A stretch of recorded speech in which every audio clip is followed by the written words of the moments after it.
सिंध जी सूबाई घरू वज़ीर ज़ियाउल हुसन लंजार चयो आहे त सिंध में अमन अमान जी सूरत हाल ते ॻाल्हि ॿोल थी रही आहे। मूंखे घरू वज़ीर थिए लॻभॻि 1.5 महीनो थियो आहे। गुज़िरियल हिकु हफ़्ते दौरान स्ट्रीट क्राइम जे वाक़िअनि में घटिताई आई आहे। सिंध बार जे इजलास में ॻाल्हाईंदे सूबाई घरू वज़ीर चयो त लापरवाही कंदड़नि ख़िलाफ़ बि कार्रवाई कई पई वञे। चीफ जस्टिस बि अमन अमान जी सूरत हाल ते ख़्यालनि जी ॾे वठि कई। तफ़सील मालूम कंदासीं। असां सां लाइन ते मौजूदु आहे कराची में आवाज़ न्यूज़ रिपोर्टर शहज़ाद जलबाणी। जी शहज़ाद। जी बिल्कुल, अॼु सिंध हाई कोर्ट में सिंध बार काउंसिल जे इजलास में घरू वज़ीर ज़ियाउल हसन लंजार जो ख़िताब हुयो। उते शिरकत कई ज़ियाउल हसन लंजार। इजलास दौरान ज़ियाउल हसन लंजार जो चवणु हुयो त इजलास में सिंध में अमन अमान जी सूरत हाल ते ख़्यालनि जी ॾे वठि कई वई आहे। मूंखे घरू वज़ीर थिए जेको वक़्तु आहे मूंखे उहो लॻभॻि 1.5 महीनो गुज़रियो आहे। गुज़िरियल हिकु हफ़्ते दौरान स्ट्रीट क्राइम जे वाक़िअनि में घटिताई आई आहे।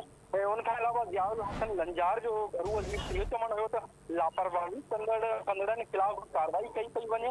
ऐं उनखां अलावा घरू वज़ीर ज़ियाउल हसन लंजार जो इहो पिणु चवणु हुयो त चीफ जस्टिस बि अमन अमान जी सूरत हाल ते नोटिस वरितो आहे ऐं हिदायतूं पिणु जारी कयूं आहिनि। असां सभिनी जी ख़्वाहिश आहे त सिंध में अमन अमान जी सूरत हाल बहितर थिए ऐं कराची बि सिंध जो आहे ऐं अमन अमान असांजी ही अवली तरजीह आहे। घरू वज़ीर ज़ियाउल हसन लंजार सिंध बार काउंसिल में इजलास के खिताब कंदे चयो। जी ठीक है शहज़ाद, तव्हांजी महिरबानी अपडेट करण जे लाइ।